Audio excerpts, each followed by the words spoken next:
30326 sebagai moderator. Memperkenalkan diri, nama saya Sedelita dengan NPM 2213038 sebagai presentator. Saya Rita Cecilia Francisca dengan NPM 221303201 sebagai presentator. Saya Doraini Triana dengan NPM 221303209. Saya Megosari dengan NPM 2213 Saya Muhammad Fitri NPM 2213. Hari ini kami akan mempresentasikan makalah kami yang berjudul Bangsa dan Negara. Untuk materi pertama, bisa dijelaskan oleh materi pertama. Baik, saya akan menjelaskan materi tentang pengertian bangsa. Bangsa adalah sekelompok orang yang memiliki asal-usul, adat istiadat, bahasa, dan sejarah yang sama, dan berkepemimpinan sendiri. Bangsa adalah sekelompok orang yang biasanya disatukan oleh kesatuan bahasa dan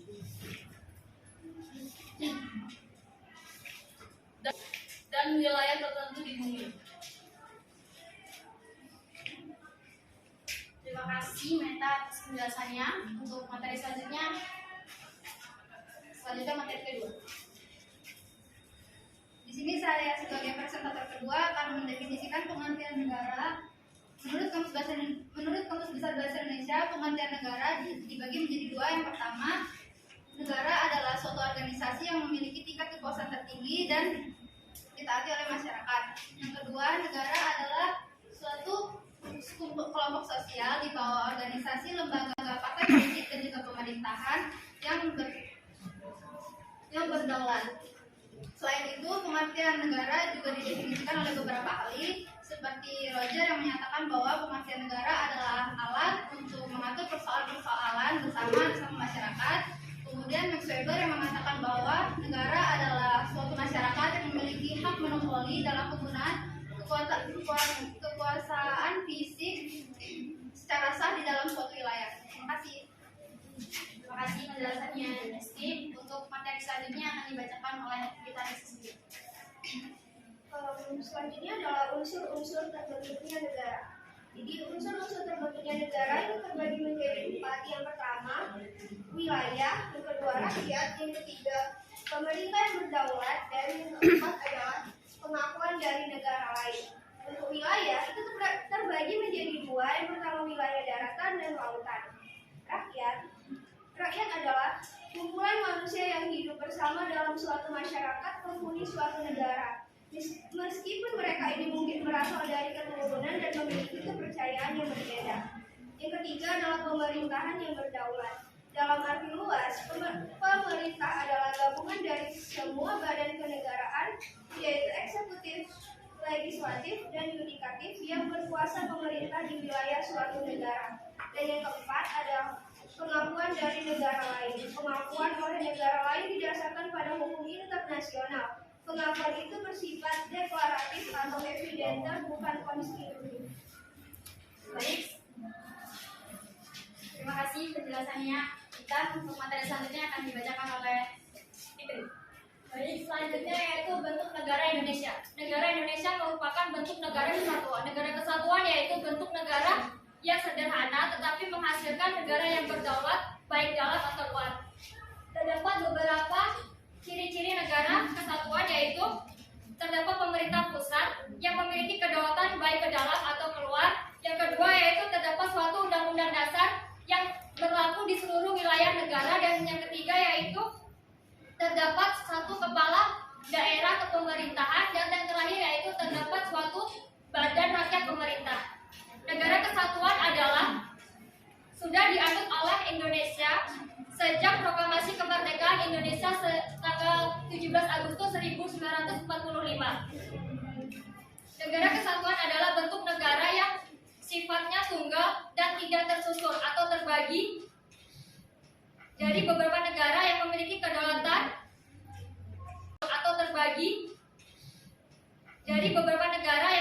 kedaulatan dan kewenangannya berada pada pemerintahan pusat. Hal ini sesuai dengan pasal 1 ayat 1 Undang-Undang Dasar 1945 yang berbunyi negara kesatuan Indonesia yaitu berbentuk republik. Dan ayat kedua yaitu kedaulatan berada di tangan rakyat dan dilaksanakan menurut Undang-Undang Dasar. Kedaulatan berada di tangan rakyat artinya Indonesia menganut sistem demokrasi yang dalamnya menjalankan pemerintahannya. Terima kasih penjelasannya Fitri. Untuk materi selanjutnya akan dijelaskan oleh Iman. Baik, selanjutnya proses terbentuknya negara. Asal mula terbentuknya suatu negara dapat dibedakan menjadi 3 proses. Yang pertama secara primer, yang kedua secara sekunder, dan ketiga secara teoritis.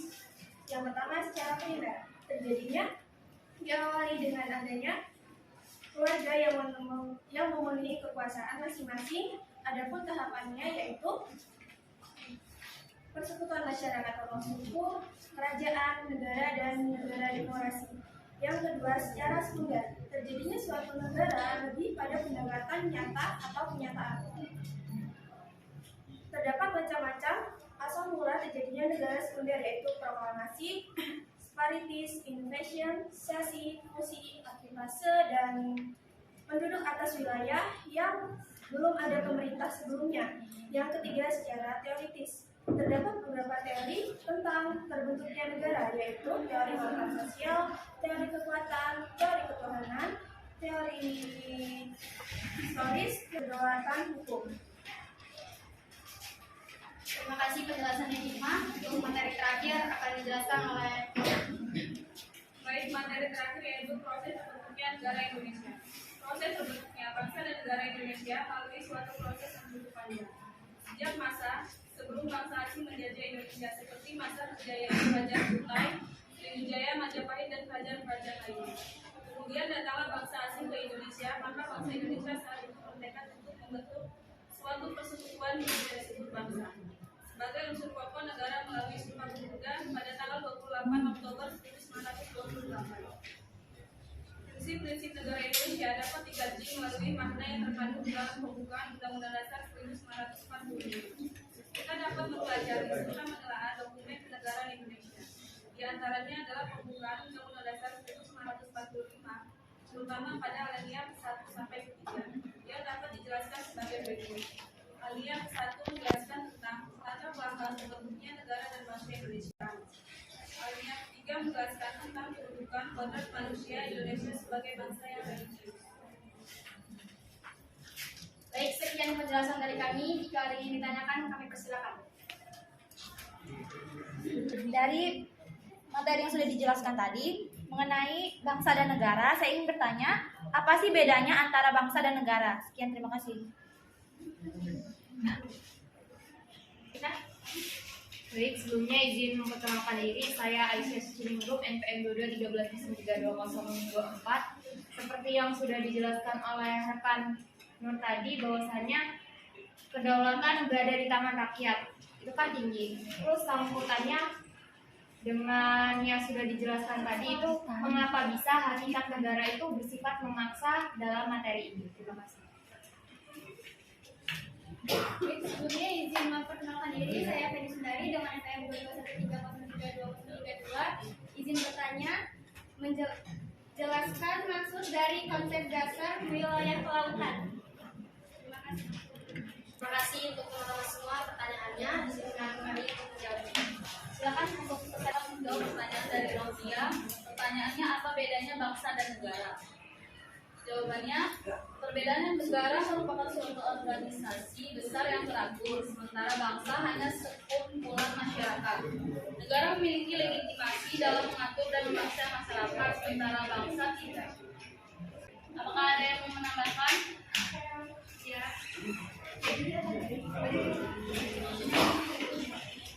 Jadi bisa menambahkan jawaban dari Meta tadi Meta bilang bangsa adalah sekumpulan masyarakat, kan? Nah, di sini saya mau menambahkan bahwa rencana untuk kumpulan masyarakat yang membentuk negara disebut sebuah bangsa. Dan dapat disimpulkan bahwa pada dasarnya bangsa adalah rakyat yang telah mempunyai kesatuan tekad untuk membangun masa depan bersama. Terima kasih. Kita makan lagi. Jika tidak ada, kita akan selanjutnya untuk menjawab pertanyaan yang kedua. Akan dijawab oleh Nuraini. Baik, tadi pertanyaan dari saudari konsepsinya yaitu salah satu unsur terbentuknya negara adalah lautan. Apa yang maksud dari konsep dasar wilayah lautan? Baik, konsep wilayah lautan itu terdapat dua, yaitu konsep res nullius dan konsep res communis. Konsep res nullius yaitu konsepsi yang menyatakan bahwa laut dapat diambil dan dimiliki oleh setiap negara. Dan konsep res komunis yaitu konsepsi yang beranggapan bahwa laut adalah milik masyarakat dunia, tidak dapat diambil atau dimiliki oleh setiap negara. Cukup? Ada tanggapan lagi nggak? Apakah dari kalian ada yang ingin menambahkan atau menyanggah jawaban dari presentator kami? Silakan. Yang ingin ditambahkan atau disanggah, untuk selanjutnya kami akan menjawab pertanyaan terakhir dari saudara Aisyah yang menjawab oleh Baik, di sini saya akan menjawab pertanyaan dari saudari Aisyah yang mengapa hakikat negara bersifat memaksa. Ini karena setiap negara memiliki kekuatan fisik secara legal yang berarti semua peraturan perundang-undangan yang berlaku harus ditaati sehingga kemakmuran dan ketertiban negara tercapai. Apakah saudari Aisyah sudah jelas? Memberikan contoh undang-undang yang memaksa itu dalam hakikat negara itu yang seperti apa? Atau contoh bisa dibacakan? Ya. Baik, saya akan menjawab pertanyaan dari saudari Aisyah. Pertanyaannya, contoh undang-undang yang bersifat memaksa ya. Contohnya yaitu terdapat pasal 22 UUD 1945 yang terdiri atas 3 ayat. Ayat pertama yaitu dalam hal kegentingan yang memaksa, Presiden berhak menetapkan peraturan pemerintah sebagai pengganti undang-undang. Ayat kedua yaitu peraturan pemerintah harus mendapat persetujuan DPR, dan ayat ketiga yaitu jika tidak mendapat persetujuan DPR maka peraturan pemerintah itu harus dicabut. Jadi menurut kalian apakah dari pasal 22 yang disampaikan tadi sudah terlaksana di negara kita? Yes. Pusing nih Pak. Yang sudah itu seperti apa dan yang belum itu yang seperti apa? Jika ada teman-teman yang ingin menanggapi pertanyaan dari Aisyah, bisa dipersilakan.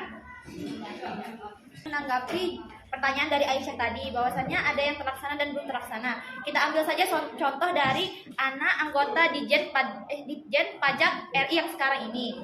Bahwasannya dia sendiri ada mobil Rubicon yang dia nggak bayar pajaknya. Sedangkan kita rakyat biasa disuruh untuk bayar pajak. Padahal bapaknya sendiri adalah petinggi Ditjen Pajak RI.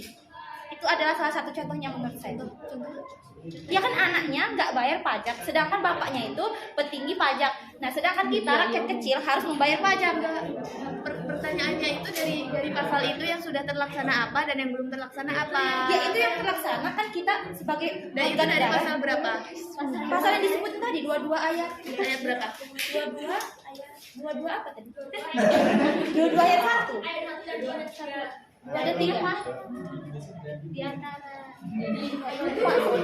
Iya, tapi kan pasal 22 ayat 1, 2, 3 itu dalam hal ihwal kegentingan yang memaksa, Presiden berhak menetapkan peraturan pemerintah sebagai pengganti undang-undang.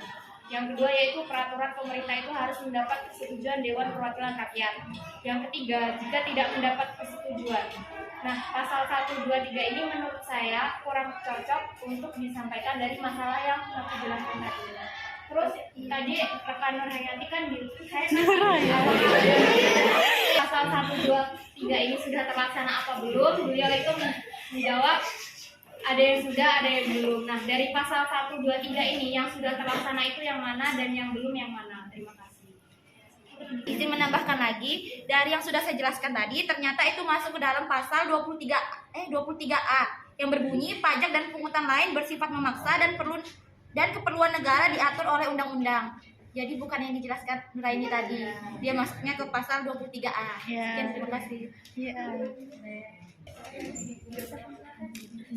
Jadi saya izin menambahkan pertanyaan dari Aisyah. Jadi yang belum terlaksana itu pasal 22 ayat 1 dan yang sudah terlaksana itu pasal 22 ayat 2 dan 3. Contohnya adalah Omnibus Law. Terima kasih. Menambahkan dari saudari Rifka, menurut saya pasal 1 itu sudah terlaksana. Soalnya peraturan pemerintah sebagai pengganti undang-undang itu menurut saya sudah terlaksana sih. Ya. Yang kedua itu peraturan pemerintah itu harus mendapatkan persetujuan dengan peraturan rakyat. Iya benar, itu sudah terlaksana. Dan yang ketiga yaitu jika tidak mendapat persetujuan maka peraturan pemerintah harus dicabut.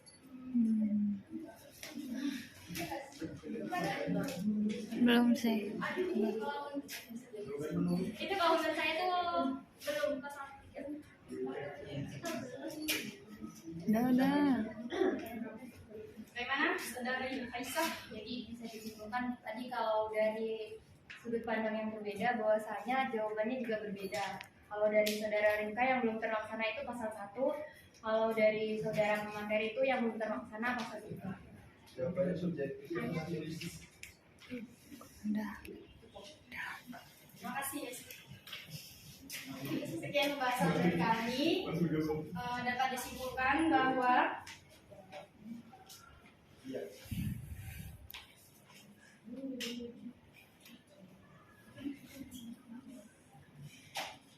konsep bangsa memiliki dua pengertian, yaitu bangsa dalam pengertian sosiologis antropolis dan bangsa dalam pengertian politis.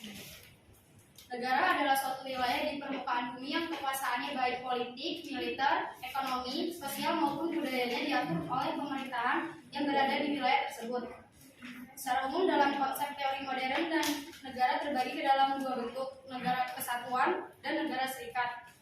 Sifat negara secara umum yaitu sifatnya memaksa, memonopoli, dan sifat mencakup semua. Sekian dari kami. Terima kasih atensinya teman-teman. Kami akhiri. Wabillahi taufiq wal hidayah. Wassalamualaikum warahmatullahi wabarakatuh. Waalaikumsalam warahmatullahi wabarakatuh.